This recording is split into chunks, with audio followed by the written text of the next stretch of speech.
Radio talk show host Howie Carr talks about his book on the brothers Bulger, who dominated the political and criminal worlds in Boston for the last quarter of the 20th century. Watch tonight at 8 p.m. Eastern on Book TV on C-SPAN 2. Ex-terrorists, racists, murderers, deviants, and Al-Qaeda supporters. Sunday at 11 a.m. and p.m. Eastern on Book TV, David Horowitz, founder of the Center for the Study of Popular Culture, believes they're at a school near you. His new book is The Professors, the 101 Most Dangerous Academics in America. David Horowitz, Sunday at 11 a.m. and p.m. on Book TV on C-SPAN 2.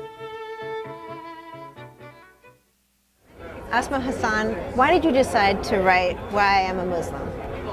Well, hello. I wrote the book Why I Am a Muslim because I wanted to show readers the reasons why I was Muslim, why I get spiritual comfort from Islam, and the aspects of Islam that are important to me.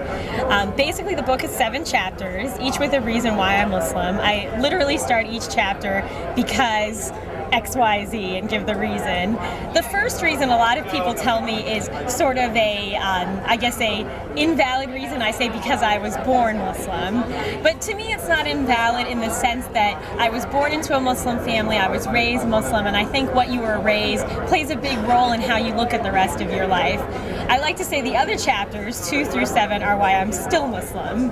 So one of the chapters, for instance, is about women's rights in Islam. And one of the reasons that I'm Muslim is that I really do appreciate the stance that Islam takes on women. Although Muslim women around the world are unfortunately mistreated, that is due to cultural patriarchy that existed before Islam was ever created, before Islam ever came into existence. Islam actually came to eradicate a lot of that negative treatment of women. And on certain things I talk about in my book, for instance, the female infanticide, the unfortunate killing of female children, that was a practice that was eradicated by Islam. When the Prophet Muhammad first started teaching about Islam, he said that we have to stop doing this, and this is wrong, and this is against Islam. And that practice actually does not exist in any Islamic country today, but in neighboring non-Islamic countries, you still find the practice of female infanticide. So on that, for instance, when it comes to women's rights, Islam was very successful.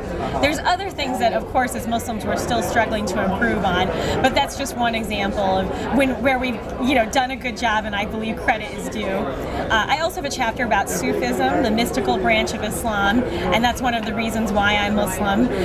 Sufis believe that God is everywhere, that you can see God in the trees and in other people, and if you just open yourself up to that divine spark and that divine spirit, that you can improve your life and that you can learn to live a better life and not have regrets and realize that God is with you and God is everywhere and approves and accepts the things that you do. What have you found since September 11th? I'm sure there's been a lot more interest in what you have to say about Islam. In the present climate, who are you talking to and what kinds of responses are you getting to your book?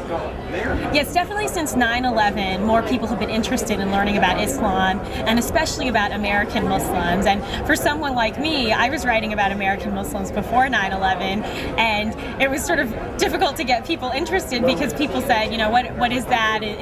Are you like Buddhists or what? People were unfamiliar.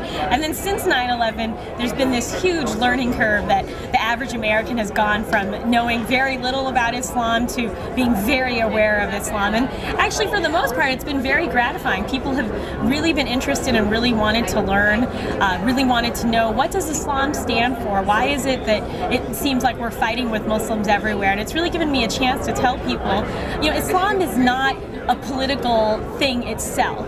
Islam as a religion is something that you would enjoy learning about, something that you would give comfort. And with my second book, with Why I Am a Muslim, I really tried to say, here are the things in Islam that a non-Muslim could enjoy and get solace and comfort from. The thing about Muslims, though, is because there's so many of us and because we're spread out all over the world, we do get involved in political situations. We get involved in territorial fights and in wars and in general politics. It's not Islam that tells us to get involved. It's just simply as people, as citizens of the world, we are involved in the politics of the world. So it's not Islam that makes us political or makes us good or bad. If anything, Islam actually makes us want to be better people. But because we're involved in so many things, because we're all over the world, that's what you hear about. And I'm just trying to point out to people there's a difference between Islam as a religion and the individual Muslims and the things that they do. I, of course, I'm for free speech. I'm against terrorism. I'm against violence. And I want people to realize that no good Muslim would be for death and killing and things that are negative. The Muslims that do that, that do bad things, I don't accept them. They're not true Muslims to me.